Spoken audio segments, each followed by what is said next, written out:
Bueno, viene ahora otro diplomado que específicamente se va a hablar sobre literatura de frontera. Eduardo Cornick. Hola, buenas tardes. Buenas tardes.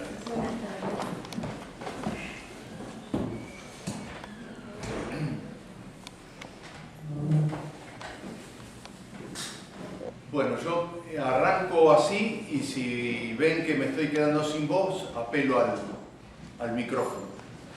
Buenas tardes para todos. En primer lugar, un agradecimiento para la Academia de Literatura Infantil y Juvenil y para el Departamento de Literatura Infantil y Juvenil del Instituto Literario y Cultural Hispánico por esta reunión y esta convocatoria. Y ciertos guiños que pueden ocurrir en situaciones como esta, yo me quedé muy enganchado con la disertación acerca de la dramaturgia de Carmen Lira y me puse a pensar a raíz de qué me sonaba tanto el nombre de Carmen Lira, tan fresco en la resonancia en mi memoria. Hay un libro de actual publicación que se presentó hace unos días en México y se presenta la semana próxima en Buenos Aires, que se llama Mujeres Intelectuales de América Latina en el siglo XX, donde uno de las personas analizadas es precisamente Carmen Lira. Ustedes me preguntarán por qué, bueno, a lo mejor no me lo preguntan, pero se lo cuento yo. Yo tengo presente eso porque es un libro que trabajó y coordinó durante 3 años mi hija Silvina Cornick, y entonces, junto con Gabriela Mistral, junto con muchos otros, está Carmen Lira. Así que agradecido por traer ese nombre.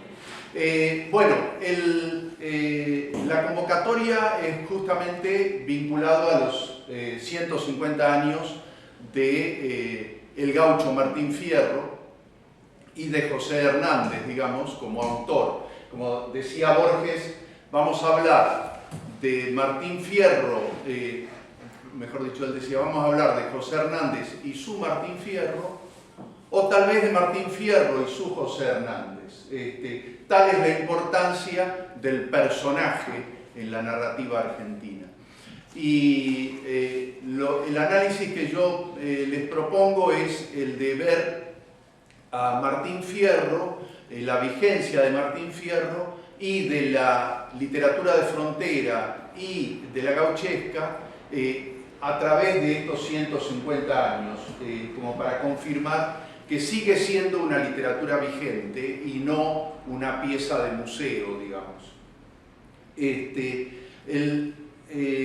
Y justamente tanto literatura de frontera como gauchesca son parte del entramado que arman al Martín Fierro.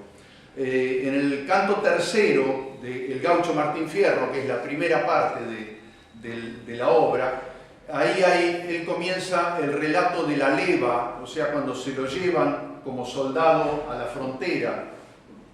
Y él dice, tuve en mi pago en un tiempo hijos, hacienda y mujer, pero empecé a padecer, me echaron a la frontera. ¿Y qué iba a hallar al volver? Tan solo hallé la tapera. Entonces, ahí Martín Fierro, en ese momento Hernández está mostrando la tensa relación que hay entonces entre el mundo de las estancias de la provincia de Buenos Aires y el mundo que está más allá de la frontera, que es una frontera también muy permeable, y también el lugar del gaucho, que no es ni definitivamente el porteño, el estanciero, el blanco, ni es definitivamente el indio, no es ni uno ni otro. Entonces tiene esa dificultad de identidad de ser mestizo y no ser definitivamente una cosa o la otra. En ese marco es donde Martín Fierro se inserta dentro de lo que nosotros podemos llamar literatura de frontera.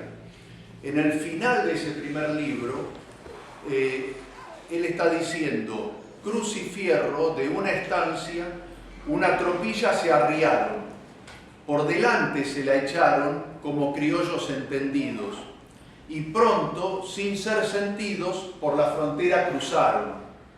Y cuando la habían pasado, una madrugada clara, le dijo Cruz que mirara las últimas poblaciones, y a Fierro 2 lagrimones le rodaron por la cara. Él está abandonando un mundo para meterse en un mundo que no conoce, que es lo incierto, lo desconocido. ¿Qué es la literatura gauchesca? Borges dice con claridad, como para que lo entendamos, que no es la literatura que hacían los gauchos, es la literatura en la que el gaucho es el tema. Entonces, y hay un comentario ahí que hace Borges, dice, bueno, la literatura gauchesca no está definida solo por el paisaje, por la pradera, por la campiña y el pastor. Dice, porque campiñas y pastores hay en Montana, hay en Oregón, hay en Chile, pero ninguno de esos lugares produjo el gaucho Martín Fierro. Entonces hace falta algo más para lograr esa literatura, y eso es lo que lo constituye en una literatura profundamente nuestra, profundamente rioplatense. La verdad es que lo que escribió José Hernández, a él no se le ocurrió nunca que eso iba a provocar el impacto de difusión que tuvo en su momento, ni que iba a tener la vigencia hasta el día de hoy. Definitivamente lo que él hizo fue un escrito de índole política, un poco en el tono de lo que comentaba recién Andrea, un estudio, un análisis y una crítica de cómo era la política en su momento de Sarmiento respecto del gobierno del Estado argentino y del trato hacia los gauchos. Hernández le mandó una carta con un ejemplar de su libro a Bartolomé Mitre. Entonces Bartolomé Mitre le respondió, y una de las cosas que le dice ahí es, Hidalgo será siempre su Homero, porque fue el primero, Hidalgo, y como usted se inspiró en la poética que usted ha condensado en estos 2 versos, porque yo canto opinando, que es mi modo de cantar. Entonces, ese modo de hacer literatura es lo que le destaca Mitre a Hernández, y destaca la figura de Hidalgo como su Homero, como el primero en la serie, y efectivamente Bartolomé Hidalgo, que es el que había escrito Los Cielitos y Diálogos Patrióticos, es el que primero hace hablar al gaucho con voz de gaucho. Así es como habla el gaucho, rescata, revaloriza el hablar popular, y le da un espacio en la literatura en ese momento profundamente elitista de Buenos Aires. Pero justo en esa época, donde salió el gaucho Martín Fierro, Lucio Mansilla escribió una excursión a los indios ranqueles. 2 años antes escribió una excursión a los indios ranqueles. En ese relato, él lo que da cuenta es de un viaje que él está haciendo desde el Fortín Sarmiento, un fortín en el sur de Córdoba, hacia la laguna de Leubucó. Ya sería como un ejercicio de desafiar a Google Maps y a nuestra ubicación temporoespacial, poder decir dónde está Leubucó. Sin embargo, en ese momento era un lugar sumamente importante en la política argentina.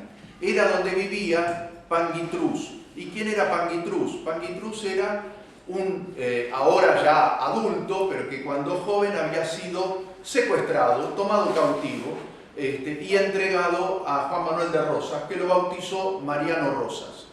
Todo el viaje de Mansilla es eso, es contar su llegada a ese lugar, que es un lugar desconocido, sobre el cual él solo tiene prejuicios, digamos, tiene preconceptos, Y durante todo el viaje él va como hilvanando historias, siempre alrededor de la idea del viaje, y mete mucho el tema de la literatura oral, el cuento alrededor del fogón, porque terminaba la jornada, se apeaban, dejaban descansar los caballos, se ponían a conversar, comer algún churrasco, y aparecía la literatura oral, la oralidad.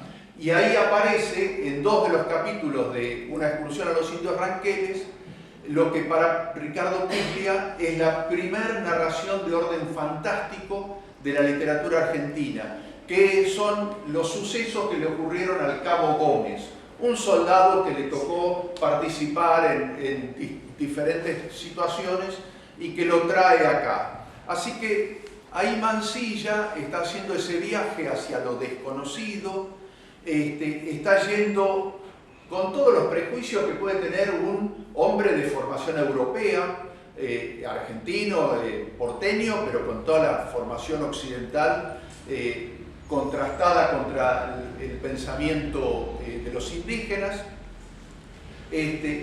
pero empieza a reconocer que hay detalles que le llaman la atención. Por ejemplo, los modales que tienen los ranqueles y la gestualidad. Entonces él dice, los indios saben rodearse de un aparato teatral para deslumbrar o embaucar a la multitud. Ustedes saben que entre los pueblos ranqueles, los tehuelches, las distintas poblaciones originarias en esta tierra, era muy respetado el tema del parlamento y de que el jefe, para convencer, tenía que dar argumentos fuertes. No podía decir, vamos a ir para allá porque yo soy el jefe. No, tenía que dar razones. Entonces, Mansilla rescata eso y lo respeta. Y él mismo toma eso y le parece que es importante la gestualidad, y entonces, en un momento, hay un joven de la tribu del cacique Ramón que cae enfermo de viruela. Mansilla lo va a visitar, lo levanta, acerca su cara a la cara del Inconao, lo sube a un carro y en el carro se lo lleva a su tienda y lo cuida. Ese gesto de Mansilla le hace ganar un montón de puntos con los ranqueles, que lo miraban con cierto recelo y sin que le faltaran razones a los ranqueles, ¿no? Entonces genera esa empatía justamente usando la misma teatralidad que él advierte en los ranqueles. Ese episodio a mí me hizo acordar a un episodio que trabajamos en la diplomatura de teoría y producción literaria cuando analizamos una obra de Emil García Cabot. Hay un relato que se llama El Milagro, donde un miembro de la partida de Magallanes, llamado Juan Cartagena, le hace toda una teatralidad a los tehuelches para lograr su atención y para deslumbrarlos. Así que hay una tradición también ahí en ese punto. Así que ahí estamos viendo cómo un Mansilla, primero prejuicioso, empieza a rescatar y a respetar los modos que tienen los ranqueles, porque a él le llama la atención además que Panguitrus, Mariano Rosas, en cristiano, tiene guardados documentos. Esos documentos son los acuerdos que sus antepasados han ido firmando con el gobierno de Buenos Aires. O sea, tiene conciencia histórica Panguitrus, que es una cosa que Borges un poco desmerece. Dice, no se acuerdan, no saben. Que en el caso de Panguitrus tiene plena conciencia histórica y está perfectamente informado. Tiene y lee y entiende los diarios de Buenos Aires. Así que sobre eso Mansilla va reflexionando y reflexiona acerca del lugar del gaucho. Y él dice, los gauchos, que son la base de la nación, son los marginados del poder, a quienes nuestros políticos han perseguido y estigmatizado, y nuestros bardos no han tenido no han tenido el valor de cantar sino para hacer su caricatura, es decir, lo usás nada más que para medio burlarte de él. Así que casi al mismo tiempo Mansilla y Hernández, los dos están instalando el tema de una revalorización de la figura del gaucho como integrante pleno de la sociedad argentina. Unos años después, Hernández escribe lo que se llama La Vuelta de Martín Fierro, en 1879. Coincide con la publicación del Juan Moreira, que es otra de las patas fundantes de nuestra literatura de frontera y literatura popular. Juan Moreira había muerto unos años antes a manos de una partida policial y era tratado como cuchillero peligroso.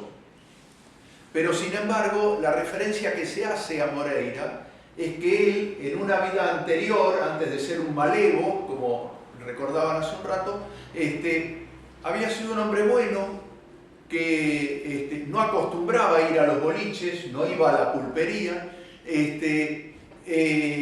que respetaba la ley, que tenía su familia, y en ese sentido el Fierro de Hernández tiene los mismos valores. Se acuerda de cuando antes de la leva él tenía su familia, y Hernández le hace decir: era una delicia el ver cómo pasaban los días.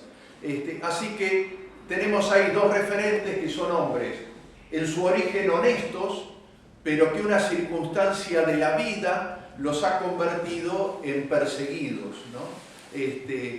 Así que el Moreira tiene un impacto también muy fuerte. Lo convierte, primero se publica como folletín. En esa época uno de los medios, de los modos de difusión era meterlo como folletín en los periódicos. Y ahí con eso logró que lo leyera toda la provincia de Buenos Aires, de norte a sur. Un poco después hizo como una adaptación teatral para dramatizarlo, y los hermanos Podestá, que eran como las estrellas del momento, se lo llevaron al circo criollo para representarlo. Trascendió en el siglo XX, en la era de los radioteatros. Juan Carlos Chiappe lo tenía de número fijo en las radios, en la radio porteña, y esto, siempre se difundía esto. Y después tuvo un momento de enorme popularidad cuando Leonardo Fabio hizo su película en el año 73, que es una de las películas más vistas del cine argentino. Volviendo al Martín Fierro, ha tenido la capacidad de reproducirse en versiones de relatos o de autores que toman alguna fracción para volver a trabajar en ello. Y otra vez, Jorge Luis Borges.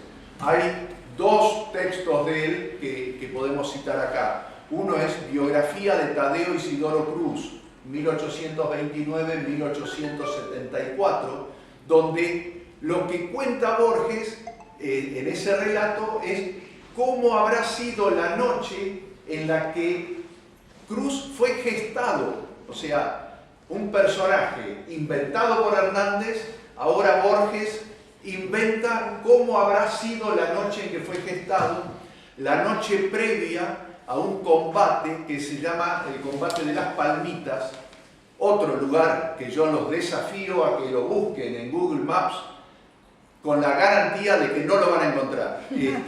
Es un lugar incierto dentro del partido de Pergamino, pero el combate existió, y Borges lo trajo, entre otras cosas, porque ahí el vencedor fue su bisabuelo, el coronel Suárez. El otro relato que él toma es el muy conocido El Fin, donde un negro, hermano del negro muerto por Fierro, va y venga la muerte de su hermano. Entonces ahí hay dos cosas borgianas o borgesianas, donde se apoya Jorge Luis Borges para dar su mirada literaria. En el primer caso dice: comprendió su íntimo destino de lobo, no de perro gregario, comprendió que el otro era él. Eso dice acerca de Cruz.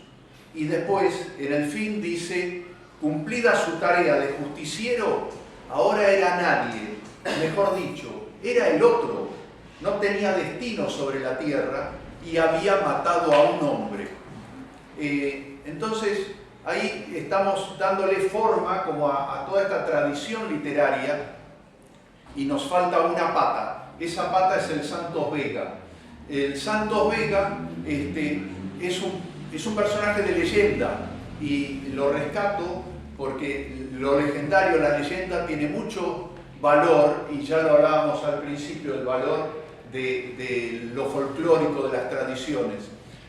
Santos Vega había sido un payador en la zona del Tuyú y no se sabe muy bien ni cuándo nació ni en qué circunstancias murió, pero sobre él escribió Bartolomé Mitre, sobre él escribió Hilario Ascasubi. Cuando Eduardo Gutiérrez publica su obra otra vez en un periódico en La Patria Argentina, consigue que se lea por toda la provincia y a raíz de eso después Rafael Obligado publica su obra y en ese momento habían pasado más de 50 años de la posible muerte de Santos Vega. Y los paisanos de la zona de la Vuelta de Obligado, de donde era Rafael, conocían perfectamente la historia. O sea que no importa el paso del tiempo, no importa que los paisanos estuvieran 500 kilómetros al norte en una era sin internet, sabían perfectamente la historia.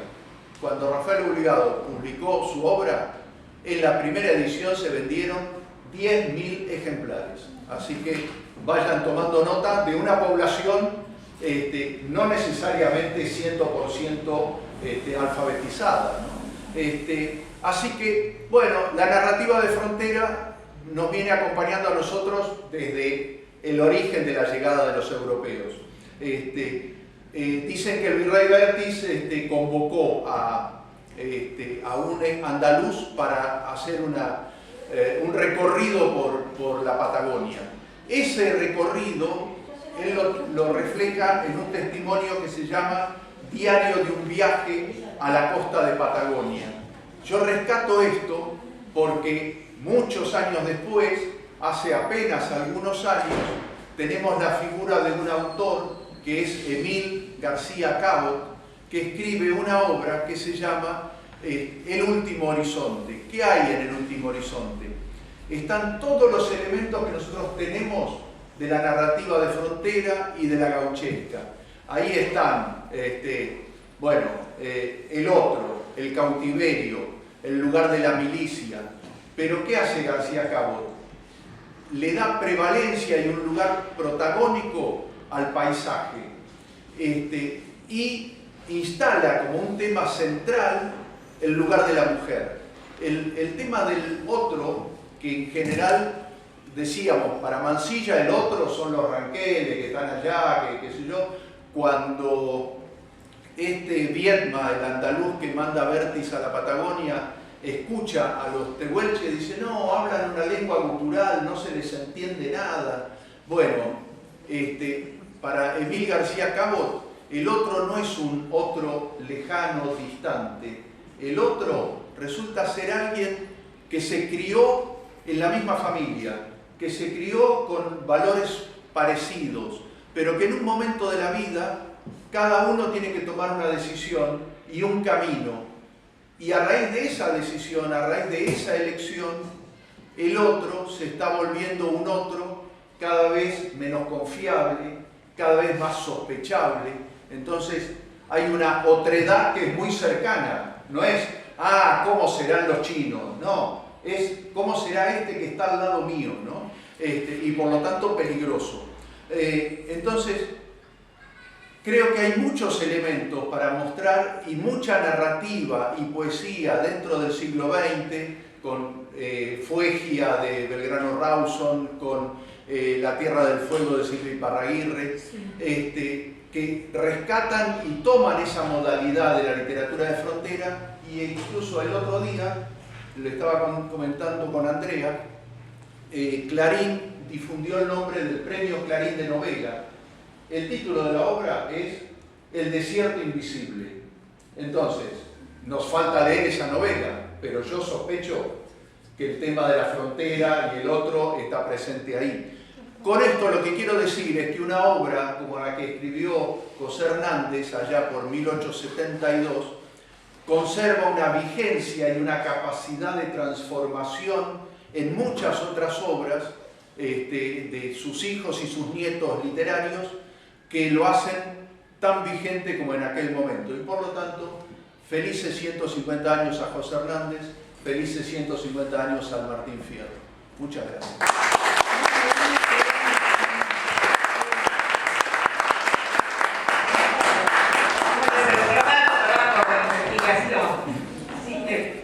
Te considero uno de los mejores investigadores que hay en Argentina. Bueno, muchas gracias.